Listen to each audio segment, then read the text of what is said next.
Let's talk about self-trust, shall we? And I just want you to know, when you honor your self-trust, the ability to trust yourself, everything changes. There is a level of confidence so many women say they want, but what they're really longing for is self-trust. Not the loud kind of confidence, not the performative kind of confidence, or the confidence that comes from being validated, chosen, or approved by others when they praise you, which simply gives you an ego boost. That doesn't last because you start chasing it, so it's not lasting. But the quiet, grounded confidence that comes with knowing I can trust myself. Yeah? And here's the truth most people don't tell you. Self-trust is not built in public. It's built in the moments when no one applauds you. When people say you're wrong, when they call you crazy, but you are like, no, I know.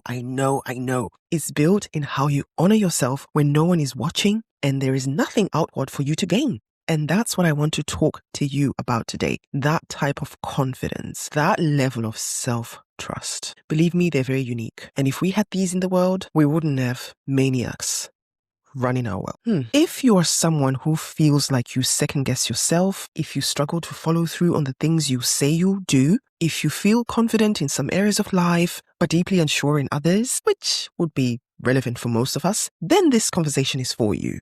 Because confidence doesn't come from hype. Don't confuse charisma with real embodied confidence, as a lot of that may come from insecurity or exuberant personalities. Real lasting confidence comes from having integrity with yourself. And that kind of confidence gives you the confidence to say no, even when people are like, you should say yes. And you're like, no, it doesn't feel right. I'm going to say no. And integrity begins with self-trust. Now, let's get one thing straight. Self-trust is not about believing you'll never fail. It's not about always getting it right. And it's definitely not about doing what people ask you and receiving validation in return. The latter is accountability and responsibility, which are components of self-trust. But the self-trust I'm inviting you into, it is a self-trust that is built through participation. Yes, participation. What do I mean by participation? Participation in your own life, participation in honoring yourself and your own promises. In other words, active involvement in your own welfare. Mic drop. Every time you say, I'll do this, and you follow through, you deposit trust in your inner bank. I like that. And every time you abandon yourself, you delay endlessly, or override your needs, you quietly withdraw from that bank of self-trust. I came to realize that most women don't lack confidence.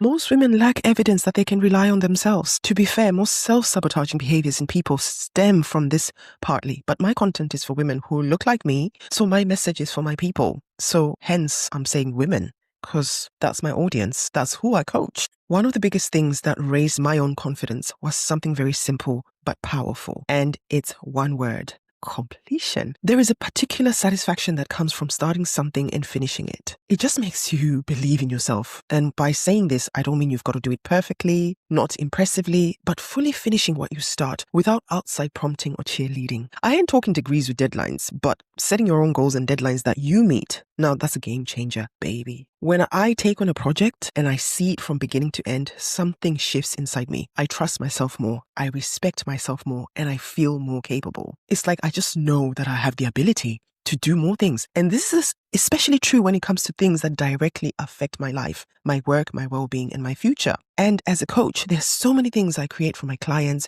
frameworks, programs, resources, structures. And staying committed to what I say I'll deliver has been one of the biggest builders of my self-trust, and it's boosted my self-belief too. Hence, I know you need it too. So not motivation, not inspiration. That's not what I'm talking about, but simply follow through. And I help coach you to become this version of your successful and confident self, especially if that's something that you're looking for in your own life. Because we don't need to be confident just to get jobs. We need to be confident to lead our own lives. Because when we master that, it's easier to apply the same to areas of our life confidently. Now, self-trust doesn't mean you are perfect in every area. Let me not lie to you.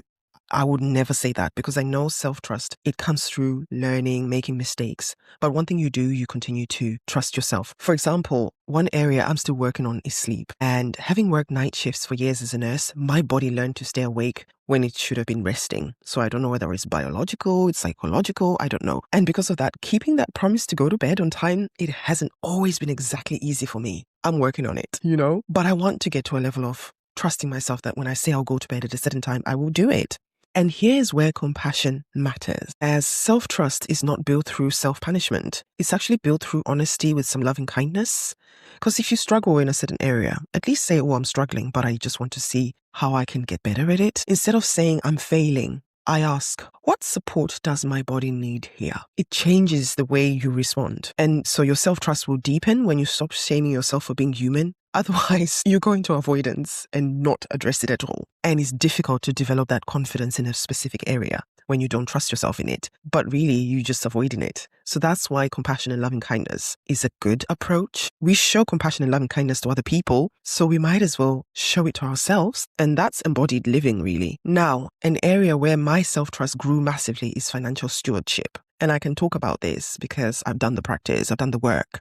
You see, at the beginning of 2025, I became deeply intentional with my finances because I knew it was an area of my life that I want to see some changes. And what did I do? I started writing down my monthly budget. I knew exactly what was coming in, exactly what was going out. Every pound, penny had a purpose, has a purpose. I'm very intentional with the way I spend money, how I steward money, not from scarcity, but from self-respect, from developing a relationship with money, with my finances. Like, actually, let's have a relationship where I just trust money and money's like a friend to me. And something powerful happened. My trust in myself grew because I was no longer avoiding responsibility. I was showing myself that I could manage my financial life with clarity and care. And I actually saw that I'm actually quite good at this, And I was like, give me 1 million, somebody, I'll multiply it by 10 at the rate I'm going. So this was more evidence that self-trust grows when you face yourself honestly and when you respond with structure instead of avoidance. It really helped me, put it that way. And I'm sharing this to show you that I live what I talk about, and I hope it encourages you to keep believing in yourself. Many people think self-trust shows up when we are in relationships first because we have to answer to someone else. But I'm going to tell you that it doesn't. It doesn't. If that was the case, we wouldn't have people saying, they cheated on me, they betrayed me. Self-trust is built before you engage deeply with others. When you honor yourself internally, you develop discernment externally. How does this help in self-trust with others, you might ask? Well, I'm going to tell you. So keep listening. And if you made it this far, thank you so much for listening. It helps you because you stop rushing into agreements. You stop abandoning your intuition. You know when to pause. You check in. You listen inwardly before committing or to the pressure of pleasing others. You just know. And this level of self-trust, the kind that protects you in relationships, the kind that I'm talking about, is developed privately through lived practice. And some of that lived practice is the experiences which are data gathering, because afterwards you kind of know. And that kind of work is deeply personal. It's not generic. It's not like, oh, one size fits all. It has to be applied to your patterns, your history, your nervous system, because we all react differently. That's why it's important that it's sort of specific to you. That's why this level of work is something I do closely with my coaching clients, because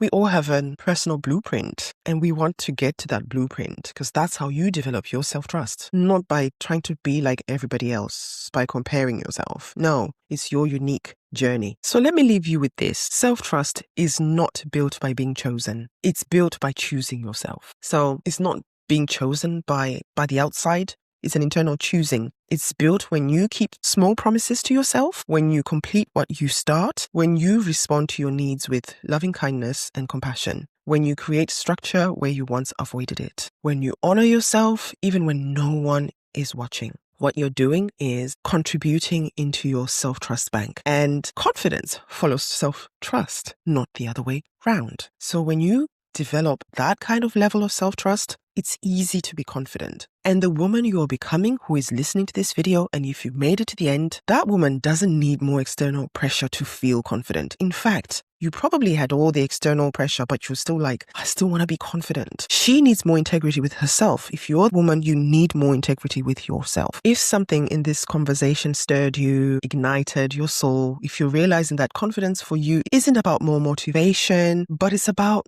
deeper self-trust, I would love to support you. You can book a free clarity call with me, a space where we gently explore what's coming up for you and where your self-trust may be calling for strengthening in support. And if you're curious, truly curious about this work, you find courses, programs, and free resources waiting for you. All the links are in the description below. And if you're new to my channel, I'm Fatima. Thank you for being here. And remember, the relationship you have with yourself sets the tone for everything else in your life. It's unfortunate that we have to learn these skills when we are grown up. I invite you to like, to share with another woman, and subscribe. Welcome to my world and let's connect. Thank you so much for watching. Take care. Bye.